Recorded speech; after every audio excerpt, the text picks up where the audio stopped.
कम समय लगता है। एक लाइन, जिनके बोलने में कम समय लगता है उन्हें ह्रस्व कहते हैं, और जिनके बोलने में ह्रस्व का 2 गुना समय लगता है। ये शब्द याद रखिएगा, एक शब्द जरूर लिखिएगा, 2 गुना शब्द, 2 गुना लगता है उन्हें दीर्घ कहते हैं। और अभी एक और प्लुत स्वर आएगा जिसमें इसका 3 गुना शब्द लगेगा, 3 गुना समय लगेगा।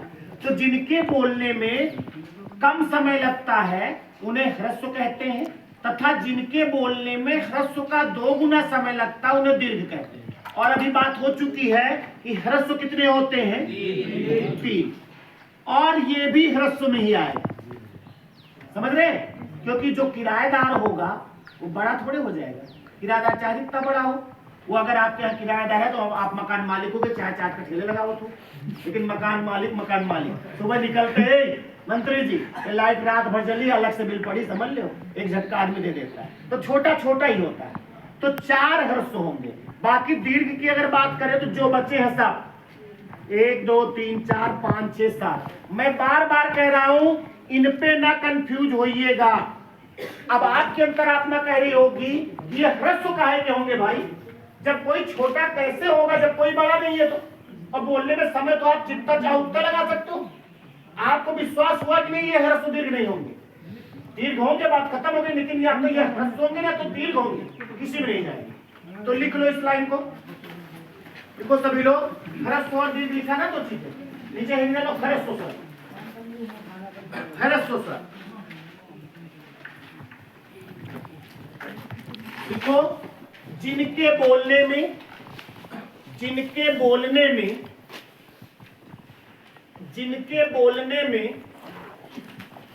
कम समय लगता है, जिनके बोलने में कम समय लगता है उन्हें ह्रस्व कहते हैं, उन्हें ह्रस्व कहते हैं।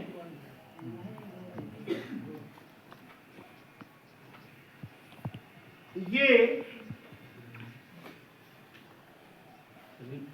4 होते हैं, अ ई उ री, चारों लिख लो, अ ई उ री।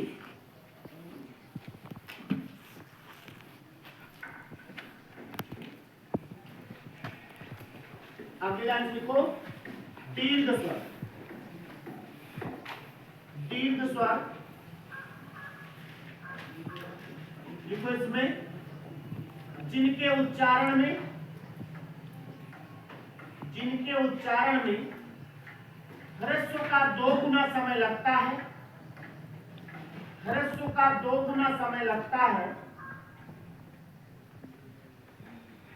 उन्हें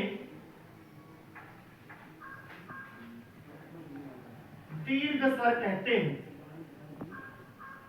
उन्हें दीर्घ स्वर कहते हैं।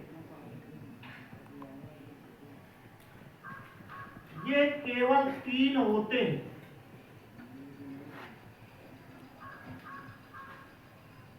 ये केवल 3 होते हैं।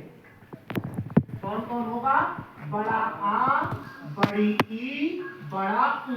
जिनके बोलने में बड़ा शब्द यूज है, बड़ा आ, बड़ी ई, बड़ा ऊ।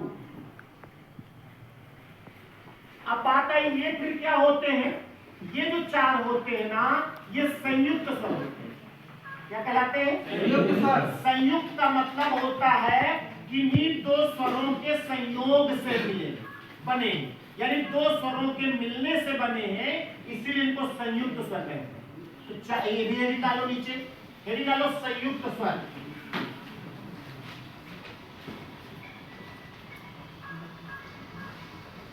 संयुक्त स्वर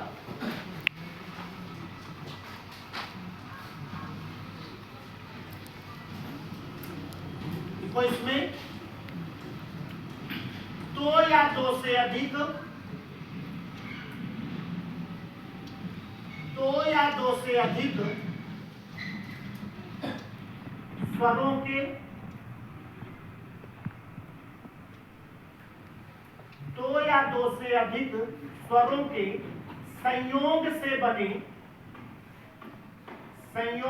बने स्वरों स्वरों को संयुक्त स्वर कहते हैं। संयुक्त स्वर कहते हैं।